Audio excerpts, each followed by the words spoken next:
That's a patient with a history of bilateral Bartholin gland cysts. MR was done. So what do you think? What is that? There's all this like dark stuff in the perineum bilaterally that looks almost like muscle. Yeah, it's T2 dark, right? And then here's contrast. I'm assuming some kind of like It's filler it's material. enhancing. Oh, there's no prior filling anything. So if this was cystic, we would call this a Bartholin gland cyst, right? This is like perfect location for Bartholin gland. And it's bilateral, it's symmetric. So T2 hypointense. What do you think? So, and then diffusion, there's not really restricted diffusion. Leiomyomas Um, of the vulva. But I don't know why they're so symmetric.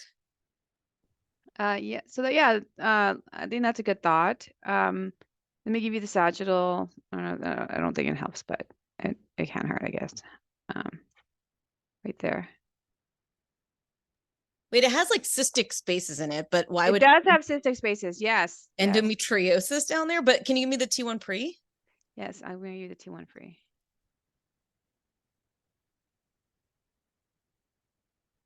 It's ISO, enhancing T2 hypo, bilateral symmetric.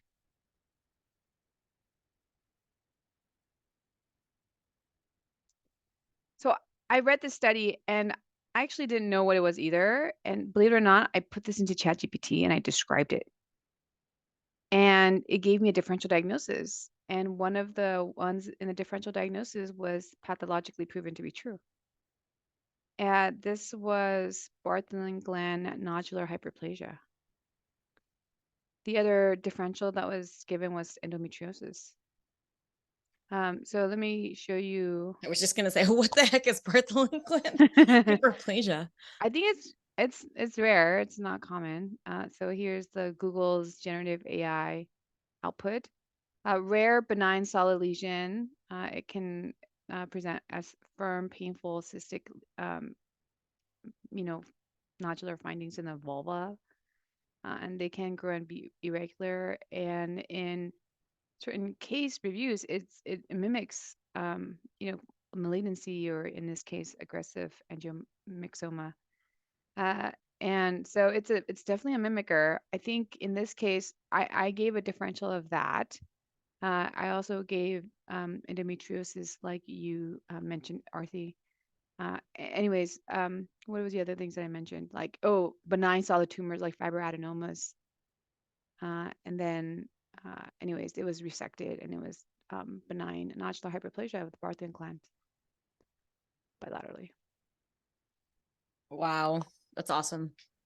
Never seen it, never heard of it. Very cool. Agree. Go ChatGPT.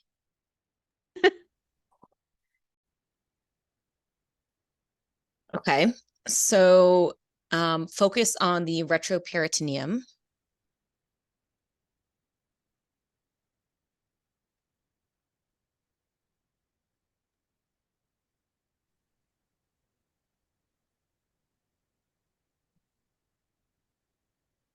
Any thoughts?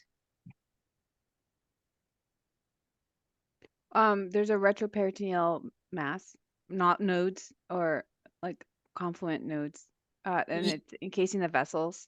Mhm. And there's multiple, And right? yes, So for example, there's multiple. this aortic caval mass or Yep, node, yep, and then there's this one here that seems to encase some vessels. yep. Give you the coronal. What's the gender? Female. Oh, woman. Okay, got it. I see it. And here it is. It's actually much more dramatic on the. That looks like a pancreas. Pancreatic. This is not an ectopic pancreas, but Ah! fun thought. I like it. But yeah, I can see what you're saying. So it's very weird, right? Because it doesn't really look like metastatic lymphadenopathy. Like, there's multiple, but this guy looks like a big blobby mass. When we think about retroperitoneal sarcomas, we can think about liposarcoma. This does not have fat in it. Leiomyosarcomas that can be elongated and they come from smooth muscle, but this looks more kind of like it's draped around the IVC rather than, perhaps arising from the wall of the IVC. solitary fibrous tumors, metastatic lymphadenopathy. This turned out to be something else, which was these were multiple paragangliomas. Oh, wow. Yeah. Do you have So, MR? no. Let me How was see. it diagnosed? Oops. Oh, they've been resected already. Oh, okay. But the patient Was it also had dotatate? nope. There is an MR actually. Was it a known diagnosis pre-op? Yes, but sorry, that's actually not the point of me showing the case, but here I'm going to show you the MR. I don't know how they knew the diagnosis, but they knew that these were multiple paragangliomas. They're actually pretty T2 bright here. Quite T2 bright, although lymph nodes could have looked like this. And let me show you this is the arterial phase. So pretty avidly enhancing. Okay, so enhancing, washing out. These were resected and these were paragangliomas. There are a lot of different paraganglioma syndromes. So there's like hereditary paraganglioma syndrome. A lot of these are related to an succinate dehydrogenase deficiency. And they are like a very strongly hereditary group of tumors. So these were resected, and then post-op, the patient was having ascites. Oh, this was our original. And then post-op, the patient was having ascites, and it was chylous. So they ended up doing a procedure. What procedure did they do here? Lymphangiogram. Exactly. So they injected between like the web spaces of the toes and then followed the lapiodal up the lymphatic tree, up, up, up. And eventually, let's see if I can get a better, yeah, this is a better picture. So it they were pushing a lot of like forcing a lot of contrast actually, and like they basically started cannulating the stuff in the pelvis. And so this is extravasation from just like IR injection, but that once it got here, it basically didn't go any further. So you expect it to go up and opacify the cisterna chyli, but instead it kind of stopped at this level and started kind of extravasating into this region here. So the patient is still, afterwards still had really high output chylous ascites. So basically this is an example of lymphatic injury after retroperitoneal dissection of multiple paragangliomas, leading to chylous ascites. And they ended up doing a lymphangiogram to diagnose this leak, and then they embolized this leak. So they basically glued up this lymphatic channel to try to stop the leak.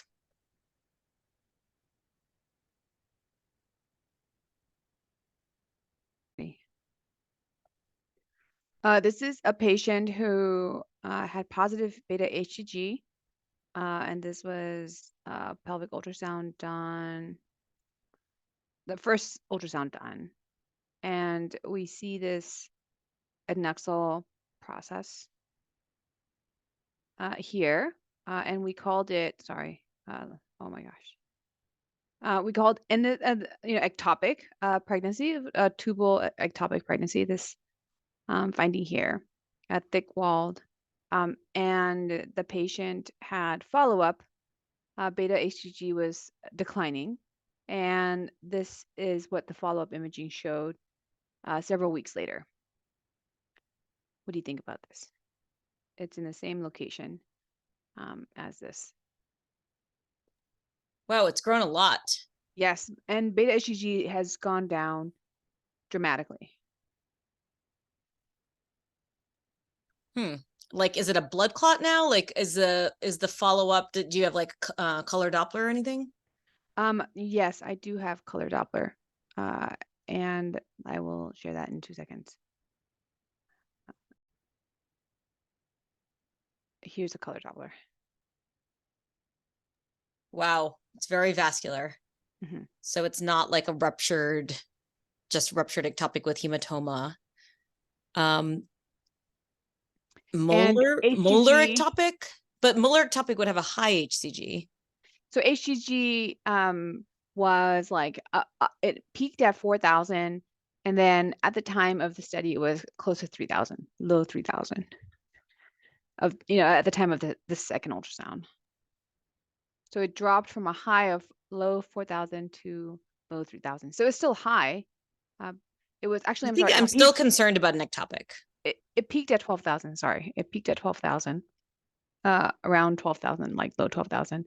And then it dropped to low 4,000. And then at the time of the ultrasound, it was in the low 3,000. Still Yes, concerned so about that it. was race. Yes, absolutely. Ectopic pregnancy that we saw before, and we did raise molar pregnancy as well. And it was resected, and this was a fallopian tube. They did a salpingectomy, fallopian tube with chorionic villi and implantation, consistent with ectopic pregnancy. So it wasn't a molar. What we see this, I think, is all like the chorionic villi and implantation and development of what would be like a normal placenta if it was a normal intrauterine pregnancy. So just, imaging findings of that. It can look a little bizarre, but yeah, this was just ectopic. There was no molar. Very interesting. And that it's like growing, but the HCG is dropping, but still high enough that we should be suspicious. Yes. Yes. Okay. So this patient was postpartum. And you can see there's a lot going on. They just had a C-section.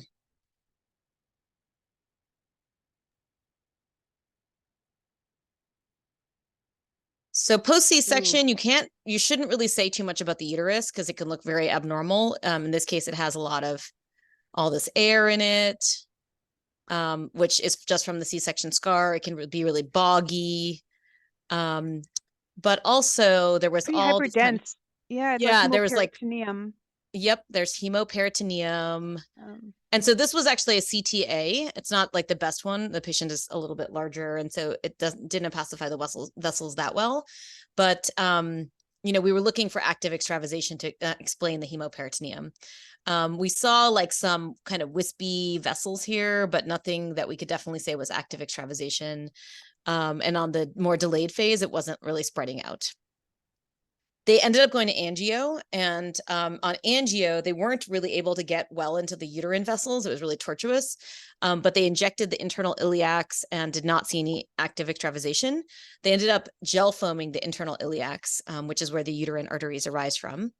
And then then they ended up actually still their crit was still dropping. So they went to the OR and they had 3.6 liters of blood in their abdomen, and there was bleeding coming from the left fallopian tube. Active bleeding. So if you look here, I don't see that active bleeding from the left fallopian tube. So I think that it's probably like a distal bleed, or we didn't really see it, but it was enough to cause this like massive hemoperitoneum. And just for completeness, I wasn't sure like what actually feeds the fallopian tube, and turns out like there's anastomotic vessels between the uterine artery, so the internal iliac system, and then the ovarian artery, which comes off the aorta. Both of those guys anastomose around the fallopian tube to cause like a network of vessels around the fallopian tube. So anyway, that somehow got injured during C-section, and that was what was causing active bleeding. So even if there's massive active bleeding, sometimes we don't see it on CTA.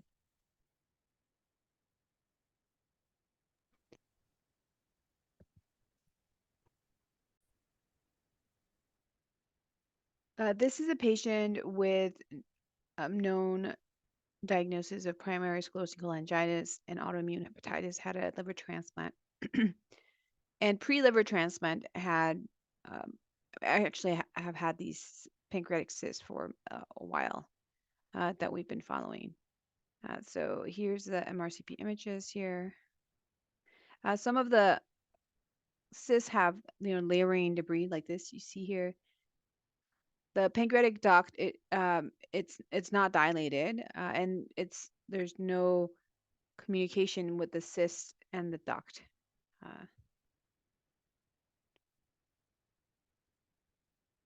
And they're all kind of roundish looking. I don't see much of the gland, but I see like a mildly dilated duct there, but I agree it doesn't necessarily. Well, some of them almost look like they connect, but you're saying most of them, Like maybe here. Like yeah, most of them don't connect or something. Yeah. So I'm thinking about like pancreatic cystosis, which you can see with cystic fibrosis. von Hippel-Lindau, where you get like multiple serous adenomas and cysts. Serous adenomas. Okay.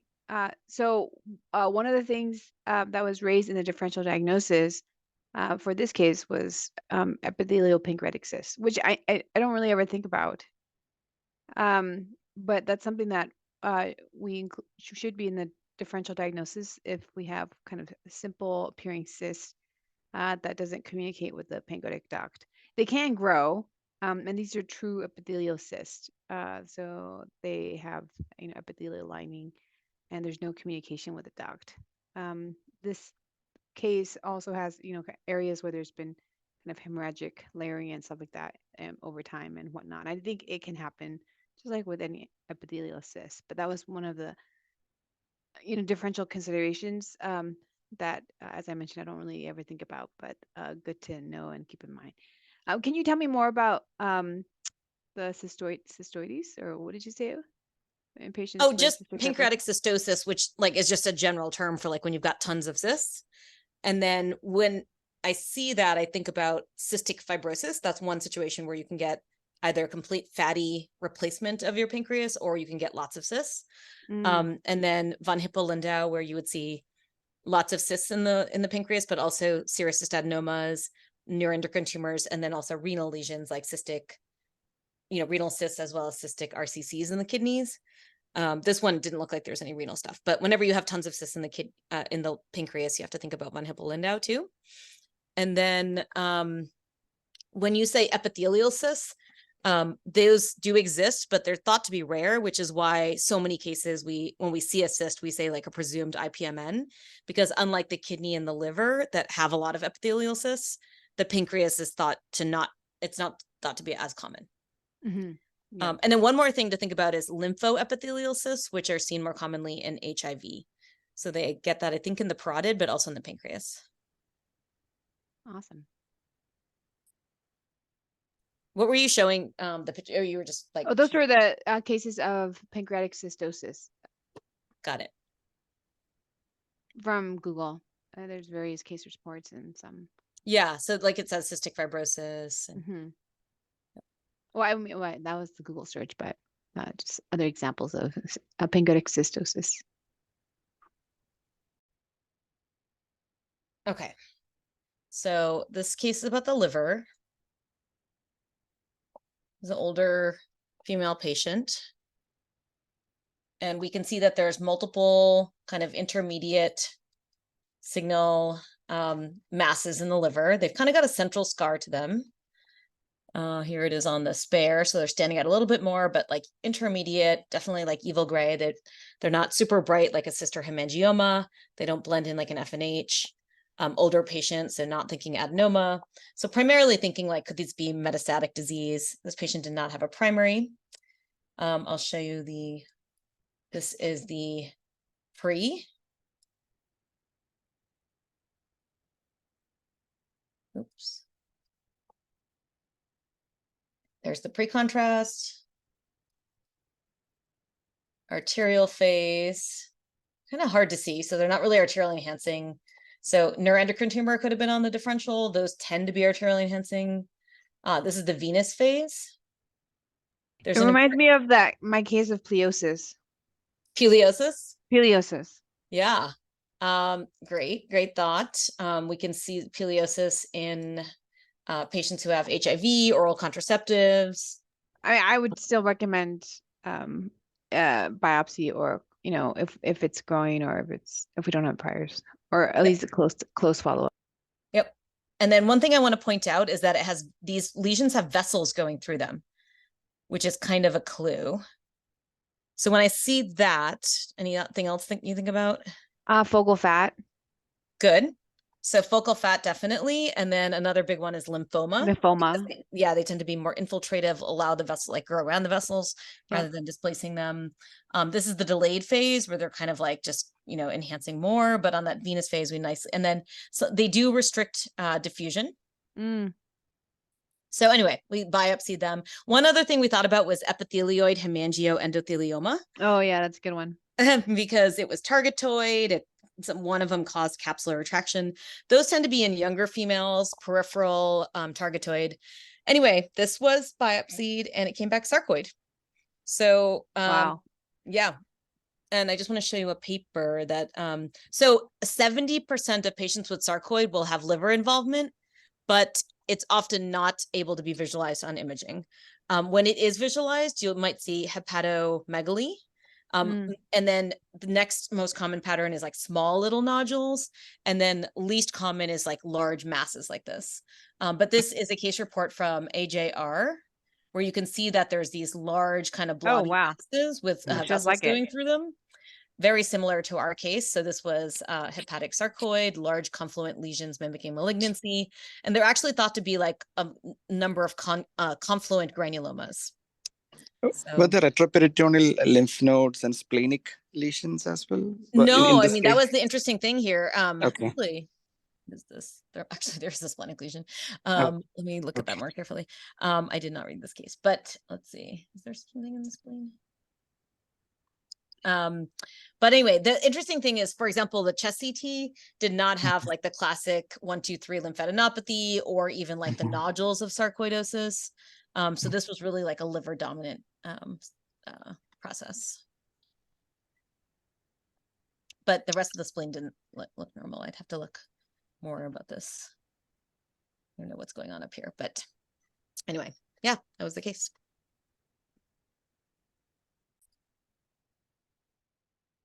Okay, so this patient had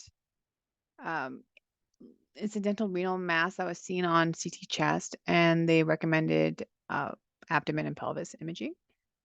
So then we got an MR, and this is what we see.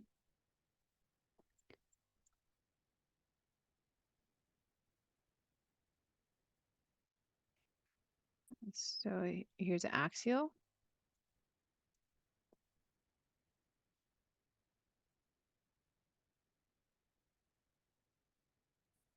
Their diffusion.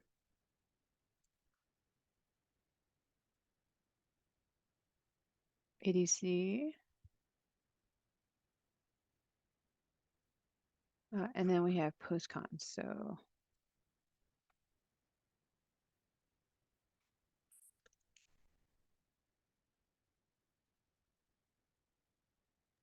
Can you make that like lower left one bigger? Just want to see the lower relation. left. This Yeah, one? that one. Yes. I mean, it definitely looks like a malignant process, like evil gray, restricting, enhancing. It's kind of got homogeneous enhancement. And the organ it's most affiliated with is that kidney. Some things I'm thinking about: lymphoma, a strange, like aggressive RCC. Yes, yes, excellent. So yes, this was like, to me, it looks mostly extrarenal rather than a primary renal mass. And the adrenal glands, I think we can see here, and it looked fine. So it's kind of an extrarenal along the cranial margin of the kidney, and this was biopsy proven lymphoma. So I think it's just a nice, I mean, we see more diffuse kind of retroperitoneal involvement generally, so this is more isolated. Most of the the lymphadenopathies around the kidney, but lymphoma I feel like can look like anything. And I like one that it has mostly homogeneous kind of structure and texture to it and enhancement. And then, but it has quite a bit of restricted diffusion, which lymphoma tends to have because it's very cellular. Yes. Yep. Exactly. Yep. So one of the urology residents was, asking like, how do you know that this is lymphoma? And exactly, like the diffusion restriction is something that we classically see with lymphoma. And in cases of vessels. So here, I think you can best see probably better on the coronal imaging. It kind of surrounds a vessel rather than invading into it, which we see more commonly with RCC. Kind of surrounds the vessels rather than invading into it.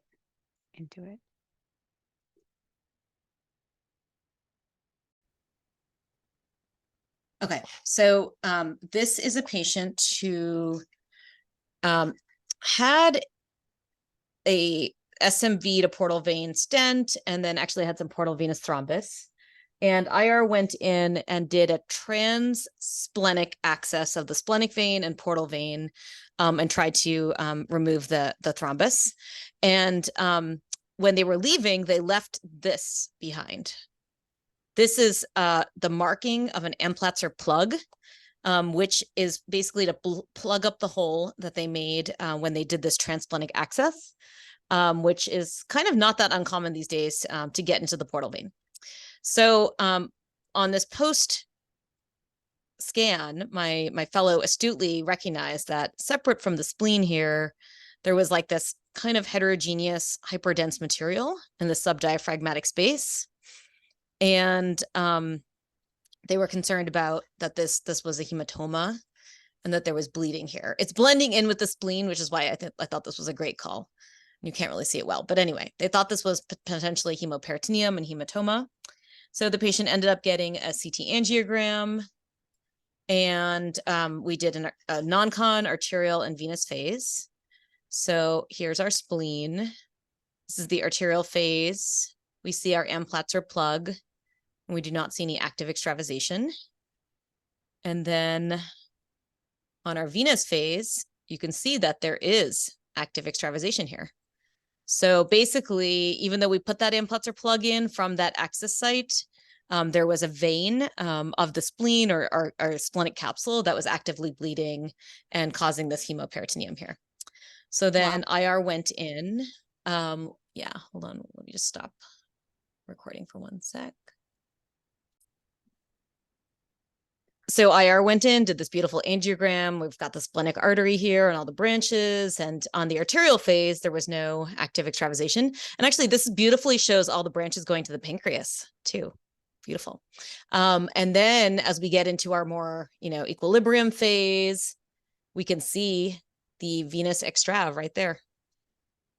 So what they were able to do was go into one of the smaller branches, and they found that it was kind of a vein that was draining or affiliated with the lower part of the spleen, and they were able to embolize just the bottom part of the spleen. So they were able to save the top part, and they just embolized this bottom part, and were able to stop this venous bleed.